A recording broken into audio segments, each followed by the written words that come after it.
Hey, this is Matt. Once again, what about 10 of the videos paid request this time from Marc? Thank you so much for that. And for those interested in requesting any type of videos, pretty much any topics, reactions, commentaries, reviews, re-reviews, what have you, reasonable, of course, feel free to send it either directly to my PayPal or join my Patreon. Both links are down below in the info box. Now, this is The Girl with the Dragon Tattoo from 2011, based on a series of novels. And there was an original film, a foreign film in 2009, starring, I think, Noomi Rapace. And then a few years later, this was made, directed by David Fincher. And you got Rooney Mara, yes, from the Nightmare on Elm Street remake. Although I will say she does a better job here than in the Elm Street remake. You also have Daniel Craig. Craig? What the fuck is Craig? Craig. James Bond, Daniel Craig. You have Stellan Skarsgård. Julian Sands has a brief role. Christopher Plummer, great actor. Even Steven Berkoff, the bad guy in Rambo First Blood Part 2. It's kind of surprising to see him in this, but it was nice. Like, wow, this is Steven Berkoff from Victor Maitland from Beverly Hills Cop, the bad guy in that. Like I said, the bad guy in Rambo First Blood Part 2, one of my favorite films. So it was nice to see Steven Berkoff there. And like I said, it's directed by David Fincher. And David Fincher, for the most part, I do like him as a director. My favorite is The Game. I love The Game. I like Fight Club. I like Seven. Zodiac, it's okay. Just pretty long in the tooth. Tears, Teeth of Benjamin Button, I couldn't really get into. Panic Room, I liked. So, I mean, there's a lot of David Fincher films. Of course, he's made Alien 3, which at least he hates as much as I do, so we have that in common. Great for different reasons, but we both hate that fucking film, so that's great. This, I didn't mind. I didn't mind the film. It is a pretty lengthy film. It's about 2.5 hours long. And hell, our two lead characters don't even meet each other until like an hour and 15 minutes into the movie. But I will say that it does have a nice visual style that Fincher brings to it, whether it be showcasing the cold. I believe it's fucking cold everywhere. I mean, when I'm recording, we're getting ready for a deep freeze in the entire country. So who knows what will happen. That's why I'm trying to get this recorded now in case we lose power. So at least if I need to upload, I'll upload with the phone and upload, publish the video. Just I'll upload them to be unlisted. And I can always change them to publish them. So, but there's some really nice looking camera shots. Like I said, really good cast. Like the opening with the immigrant song. It's a cover of the Led Zeppelin song. Which I hear it's very tough to get that song. But later they did for the Thor Ragnarok. And they did for this. I like the cover. I like the trippy visuals of the credits. Where it's like this oil and these figures merge and then they don't merge. It's like a fucking horror film. I can't say I understood all the images. I'm sure some of them does pertain to the story, but it was interesting to look at. I'll say that. And I like the cover of that song, like I said. So Daniel Craig plays a journalist. He's been hit with a libel suit because this guy who has dirty deeds but did fuck him over with a lie that he printed. He thought it was the truth because he knows, and it's true, this guy's dirty, but the guy put one over on Daniel Craig, fucked up his credibility, and now he's going to lose a good chunk of his life and his savings. So he gets the opportunity of a job where Steven Berkoff plays a lawyer, and I've been hired to take you to Christopher Plummer's character. Christopher Plummer, sadly he's passed away, but he's a good actor, good character actor. I remember him from Star Trek 6 as General Chain, the Klingon that would spout Shakespeare. Always enjoyed him in that movie. He wants Daniel Craig to look into the disappearance of his grandniece, who's been missing for a long ass time. But yet really is still getting these pressed flowers and frames. So he assumes, of course, that she's dead. So she used to send me these things for my birthday. I'm still getting them, so must be your killer. Fucked with me. Please find out what happened to her. And we do get flashbacks. And in the flashbacks, Julian Sands from Warlock and other movies, he was in Arachnophobia. He plays the younger version of Christopher Plummer. So while Daniel Craig is doing all that, we're with Rooney Mara. Now, again, I will say she does a much better job here, or at least her performance works better for this character because she's antisocial. You definitely tell she's had a history, the remnants of her past history, why she's not comfortable with other people. She's very dressed unique with piercings and sort of a goth punk aesthetic. She's a ward to the state, so she has to deal with this guardian. And she has this nice guardian, but he gets a stroke, so now she's dealing with this asshole guardian who wants sexual favors from her and is forced to do it, otherwise you're not going to get your money and you're going to be institutionalized, as I say so. So she gets tied up, raped, things of that nature. And again, I will say that the director, David Fincher, does play around well with sound design and the music. The music, usually it got to a point where, was it Trent Reznor from Nine Inch Nails did the score to a lot of David Fincher films. So they worked fairly well together. Like, for example, this is Floor Buffer. It kind of sinks into... I know Red Letter Media said the same thing long ago about this movie, where this Floor Buffer kind of goes into the soundtrack to make you feel more sinister of a scene. Where it's this floor buffer on the outside, but then this terrible stuff happened on the inside.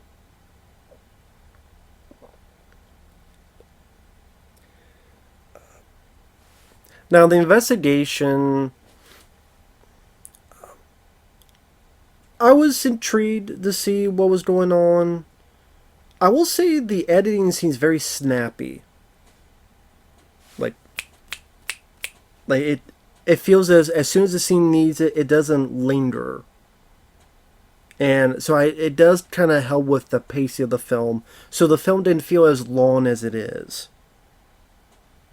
So yeah, Daniel Craig in this cold cottage, he finds a stray cat who he takes in, and he's investigating, interviewing people, what happened that night, who did you talk to, how was this lady, how was her behavior, getting photographs.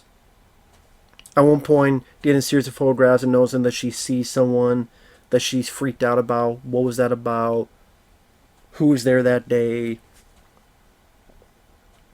Meanwhile, Noomi Rapace's character, not Noomi, Rooney Mara. Noomi Rapace was the original. Rooney Mara's character does get a nice comeuppance on this asshole that did this to her, where she tasers him, ties him up. She recorded it and said, if you fuck with my money again, you try doing anything with me again, this is going to be uploaded. Because she's a hacker as well. I guess throughout the novels, she's a hacker. She's very smart. She has this kind of spotlight, cold, emotionless logic. At the same time, she has like a photographic memory.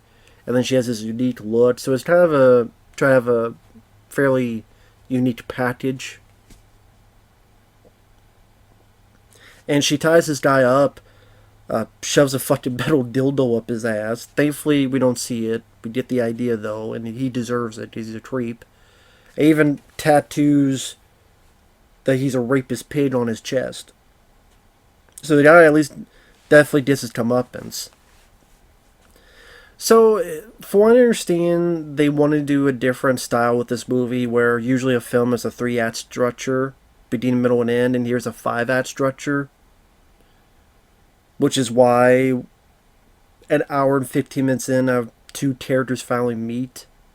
But, at least you get a bit of a build-up, so you know Daniel Craig's point of view, who's been an idealistic journalist, and you get Rooney Mara's point of view, and what she's been through, and a bit more why she acts the way she acts. So that when Daniel Craig needs help, contact someone who's a hacker, who knows how to get info, and the two of them start working together on this investigation. Whereas, them looking at clues and so forth. And I will say that it was interesting enough to keep me intrigued with David Fincher's direction, with the way he shoots his shots, making the oppressive cold showcase even more of the environment. Keeping the characters fairly maintained and, what do I want to say, consistent. Where this is a lady that she's kind of cut off a bit emotionally, so she'll go and find a sexual partner, whether it be a man or a woman. Because at one point, like, she picks up a woman in a bar, or Daniel Craig, she knows that he had a fling with, like, a secretary thing as a girlfriend, because he's not married anymore, he's divorced, and he has a daughter, but he had, like, a fling with the secretary after the fact. And she knows this, so she almost forces him into having sex with her. Like, she takes off her clothes, trouser, and I'm like, well, I mean, I'm not much into piercings, but the body's pretty nice, so I'd be down for it as well, so I don't blame Daniel Craig. And Daniel Craig I don't mind as an actor. I mean, not just for James Bond, but there's other films of his I did like. Cowboys and Aliens, I think, is an underrated film. As much as critics hated Dreamhouse, and it's not a perfect film, I liked Dreamhouse for what it was. I liked it. I didn't think Dreamhouse was that bad. I'm not saying it's a perfect movie, but I don't think it's that awful, worst movie ever. I didn't mind Dreamhouse. That was what? Around this era. But it seems like anything he did outside James Bond would bomb. This film made a little bit of money, but for some reason they didn't do sequels to the other books. I don't know why. Because obviously this is setting up to have more sequels, because there was a series of books. But then later on, many years later, they did The Girl in the Spider's Web, but none of the people from this movie were involved with it. So I don't know what the deal is with that.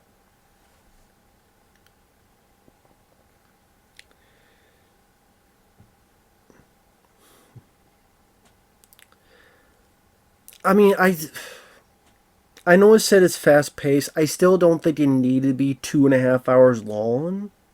To be fair, I mean, listen, I wouldn't say I ever got bored, but I did get a bit antsy. But I will say, like I said, I just depends how much you're into investigation type of stuff. I could be a sucker for that. I like True Detective, the TV show. I remember liking some older episodes of Columbo. Seven. I can be intrigued by investigation in order to see like how they get these clues together, how do they find these things out, and I could be a little bit of a sucker for that, as is the case in this. And at least like Daniel Craig is not useless. They don't make him useless. He does actually, he's just as capable as Rooney Mara's character. Some people may not like that because they may feel that the focus is less on Rooney Mara's character since she is the girl with the dragon tattoo. She is. So maybe people think, wow, it seems as if the focus is away from her. But it seems like it's more focused on both people instead of one over the other. Some people may not like that. Maybe some people would have preferred if Rooney Mara got more of the focus as opposed to Daniel Craig. But I didn't mind it because I like Daniel Craig. And again, it's not one of those where men rule and boys rule and the guy is every guy's sexist and all that. Because Daniel Craig is a very decent, capable guy. And you have, spoiler alert, spoilers, you have some bad things happen. He gets shot at one point. Sadly, the cat he had is found dead. Which is a very brutal aftermath where some stuff's been cut up to pieces. Man, I get why he's there, and these pretty good practical effects. And it's aftermath, I did deal with it.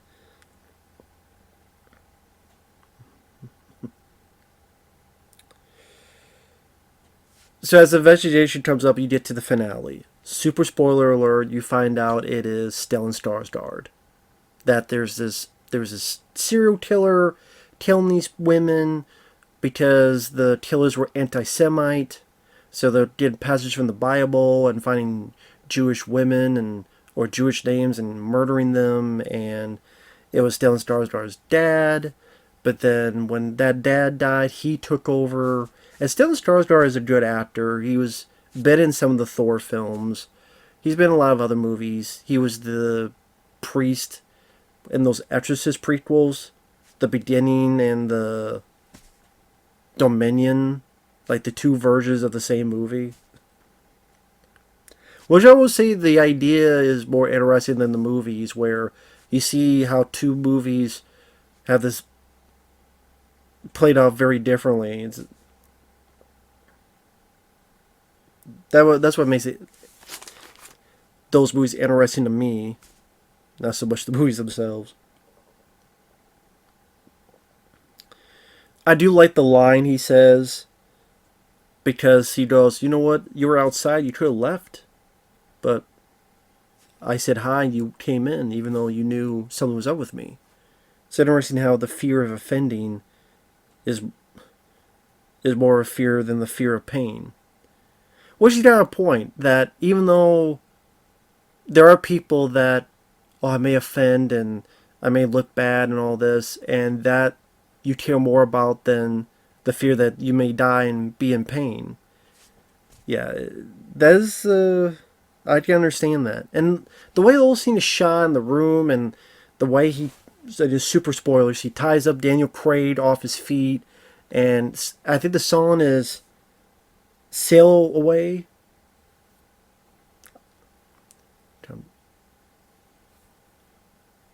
Come sail away from me. Come sail away. Come sail away. I think that's or a song similar to that. And like a bag is put over his head, and you really feel bad because he's in that bag for quite a while. And like, shit, you know. Now, granted, there's that part of you that goes, it seems like there's a lot of ways this guy could have killed Daniel Craig a lot sooner and got rid of his body. It does seem a bit interesting that he's doing a monologue, kind of like how a James Bond villain does a monologue. Now, maybe that's how it is in the book, but it's just one of those things where, what do you think of James Bond? You think of a villain doing his monologue. "Oh, Mr. Bond, I want you to die." So now you have another villain doing a monologue to this guy. Actually, I couldn't help but be reminded of that.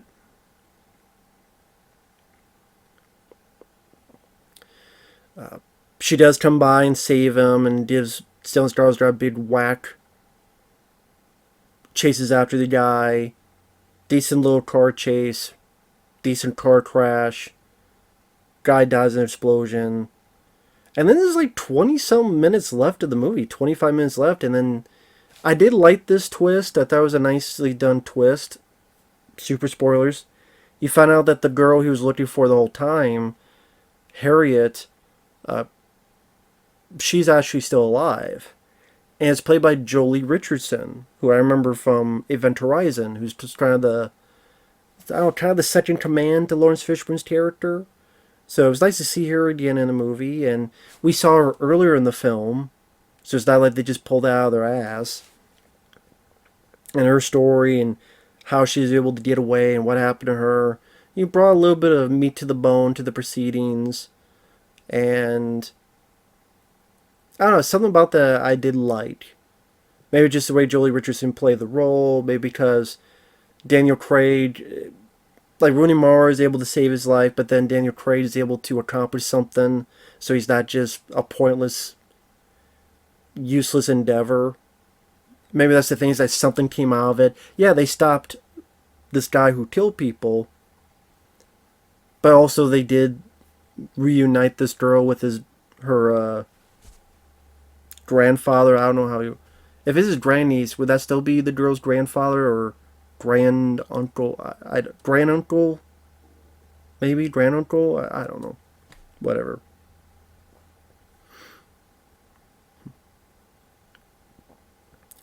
So I actually not like that bit of a, I guess I'd call it a twist. Maybe people saw it coming or they read the book.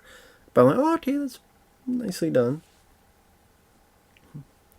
I'm not sure how I feel about the very, very end of the movie. I know, I'm sure this is in the book, but at the very end, Daniel Craig's getting fucked over because he's supposed to have this evidence to clear his name, but it's not going to work. But then, now that this anti-social lady, Rooney Mara, has become friendly with him, she's able to help him out, get some info, clear his name, fuck over that guy, fuck over his finances, steal a bit of that guy's finances. And then at the very, very end, she's going to give him this nice gift. But then she sees him with that co-worker secretary lady.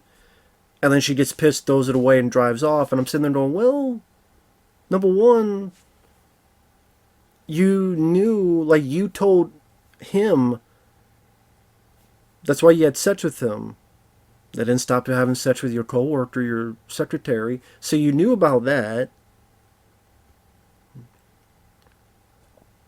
And you don't even know if Daniel Craig's just going to have a drink with her or just have her a cup of coffee or something. I guess it's a show that Rooney Mara had a bit of vulnerability and emotion of true love. But then once she sees that, she's not even going to give it a chance, or she's just assuming things, or I don't know what the deal. I don't know. I'm not 100% on that final bit. I'm not saying it has to be a happy ending where they kiss, but at least have her like walk up and she sees. The way I would do it, this is just my opinion, is, and it's, okay, this might not be the book, but fuck it. I would have preferred she has the gift,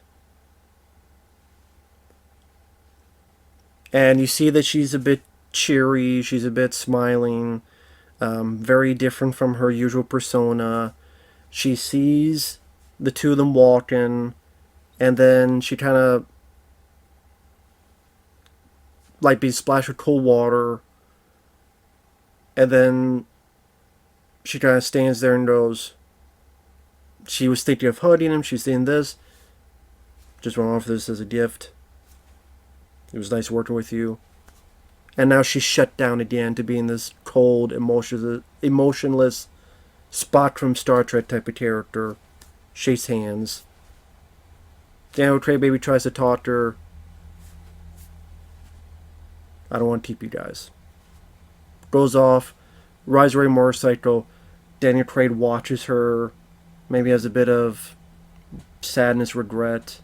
Granted, it's not Daniel Craig's fault, because she's the one that may seem as if this was just a fling, but maybe there's a little bit of regret. Oh, she was really good at her job. They walk off, end the movie. Like something like that I would have been more personally satisfied with. That's just me. I'm sure people are like, oh, you bullshit, you're full of shit, that's a fucking awful idea. I'm just saying my own personal, preference. So yeah, while I do think it's a fast pace, at the same time I do think it's a bit too long in the tooth, and I think a little bit could have been cut out, or it is a pretty lengthy film. But I like the acting. I liked Daniel Craig. Rooney Mara wasn't too bad. I did an Elm Street remake. Nobody was good in it, really, or so maybe I can't blame her for that.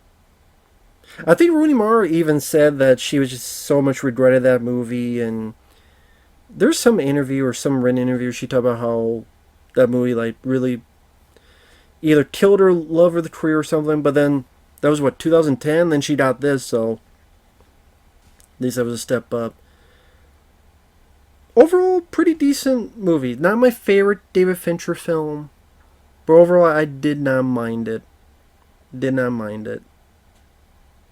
Like I said, some really nice direction and sound design. Good looking movie, cinematography wise. Pretty decent cast. Like I said, nice to see Steven Berkoff at the end.